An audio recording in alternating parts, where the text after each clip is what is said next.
वंदे पुरुषोत्तमम।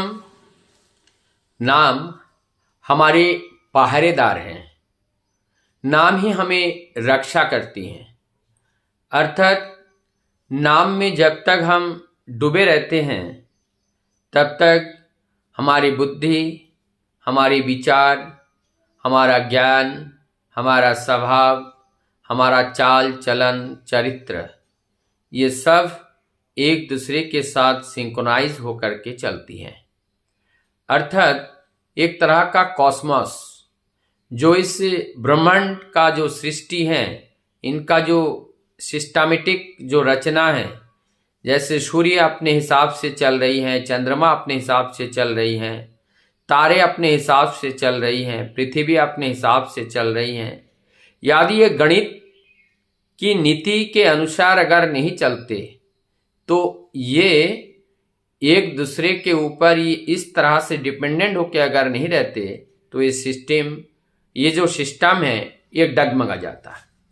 ठीक हमारे ये जीवन का भी जो कॉस्मोस है, जो सीक्वेंस है, जो विधि है, उस विधि से जब हम चलते हैं निश्चित रूप से हमारा जीवन धीरे धीरे फूल से गुलदस्ता बनता जाता है।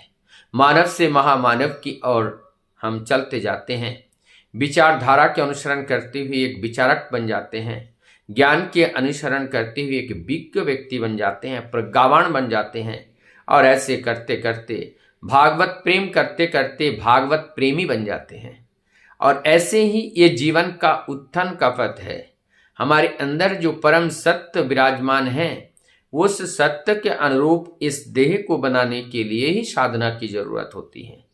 और इस साधना का मूल मंत्र जो महामंत्र के रूप में सदगुरु के द्वारा दी जाती हैं, उस महामंत्र का निरंतर अभ्यास करना, उसको निरंतर अभ्यास करते हुए एवं और उसका किस तरह से सेवा करें, उस सेवा का जो परिचर्या है, जब हम वो सीख लेते हैं और सीख के जब हम परिचर्या करते हैं तो अपने आप स्वतः ही एक परिवर्तन और एक आकर्षण, एक प्रेम और जितने भी सद्गुण है वो सारे सद्गुण इस देह में विकसित हो जाते हैं।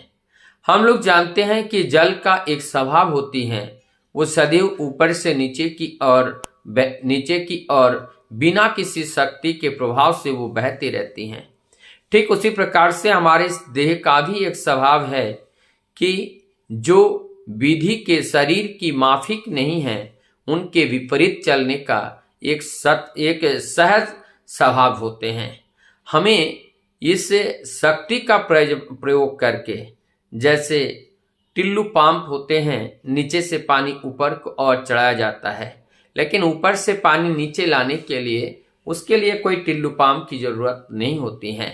नदी में बहते हुए पानी जिधर को बहता हुआ जाता है, नाव का जो मोटर है उसमें चलाने की जरूरत नहीं है, स्टीमर उसमें चलाने की जरूरत नहीं है। उसी प्रभाव में अपने को छोड़ करके वो बह के जा सकते हैं। लेकिन यदि उसके विपरीत अगर आना है, वहाँ पे शक्ति की जरूरत होती है।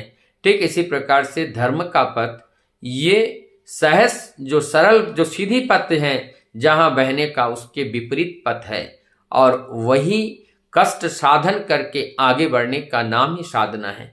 और ऐसे करते हुए जब हम अपने जीवन को आगे ले जाते हैं, निश्चित रूप से इस जीवन का जो आनंद है और आनंद के ऊपर जो परमानंद है, उस परमानंद का अनुसंधान मिलता है। और उस परमानंद से हम भौतिक जगत के जितने आनंद है, सारे आनंद को तुच्छ करते हुए वो परमानंद में, वो भागवत आनंद में हम अपने जीवन बिताने के लिए लालायित रहते हैं, उस जीवन बिताना चाहते हैं। और वो जो स्वाद है परमानंद का, वो स्वाद और दुनिया की किसी भी वस्तु में नहीं है। इसलिए जिसका एक बार उस परमानंद का स्वाद मिल गया, भौतिक जगत के जो आनंद है उन्हें फीका लगने लगेगा। तो इसलिए जरूरत है हमें उस सतनाम को ग्रहण करते हुए, सतनाम का मनन करते हुए, अपने आदर्श, अपने गुरु भगवान की बात को अनुसरण करते हुए, जब अपने जीवन को एक नीति, एक विधि के अंतर्गत एक ढांचे में रखते हुए जब ले जाते हैं, एक हमारे प्रभु जैसे चाहते हैं वैसा हम बन के उभरते हैं। ये निश्चित, इसमें कोई दुविधा नहीं है।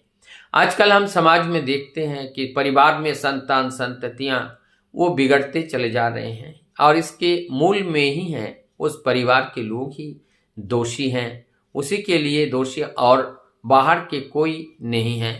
और इसमें पति पत्नी में दोनों के अंदर एक सहज सरल सद्भाव और अंदर और बाहर से एक प्रेम, सत्य प्रेम होना चाहिए, सत्य आचरण होना चाहिए जहाँ पर कपट ना हो। और उस दाम्पत्य का आचरण एक दैवी आचरण होना चाहिए, जिस दैवी आचरण को संतान संतति को प्राप्त हो।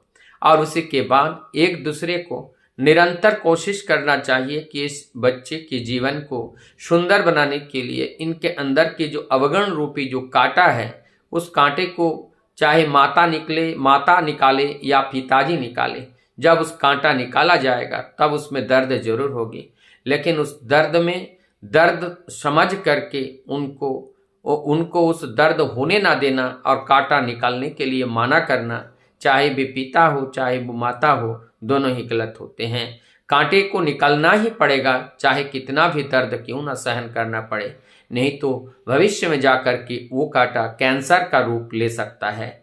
ठीक इसी प्रकार से कोई भी अवगुण अगर संतान संतति के अंदर हैं तो उस संतान संतति में से थोड़ा सा जोर तो लगाना ही पड़ता है, चाहे माँ के द्वारा लगाया जाए चाहे पिता के द्वारा लगाया जाए।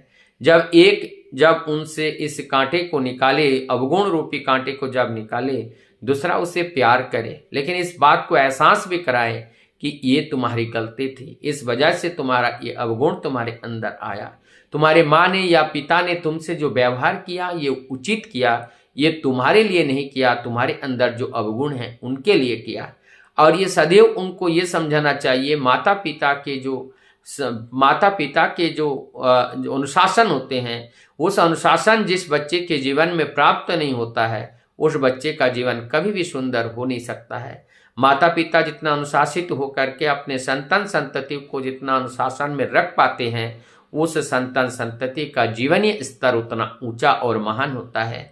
आगे चल करके वो बच्चा निश्चित रूप से वो समझते हैं, यदि हमारे परिवार में अपने माता पिता और गुरुजनों का ये अच्छा संस्कार नहीं होता तो आज हम जिस मकाम पे खड़े हैं इस मकाम तक हम नहीं पहुंच पाते।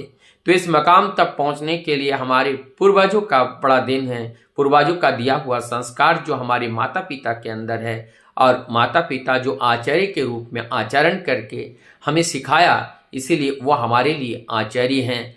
और जिस गुरु के अनुवर्तनी होकर के हम अपने जीवन को चलाने का सौभाग्य हुआ है, वो गुरु भी हमारे लिए अत्यंत वो जीवनीय है। वो परम सत्य वो जीवनीय तो है ही, और उस जीवनीय सत्य को जब हम जान करके अपने जीवन को चलाएंगे, निश्चित रूप से हम अपने जीवन में उस आनंद का अनुभव कर पाएंगे। वंदे प्रभु।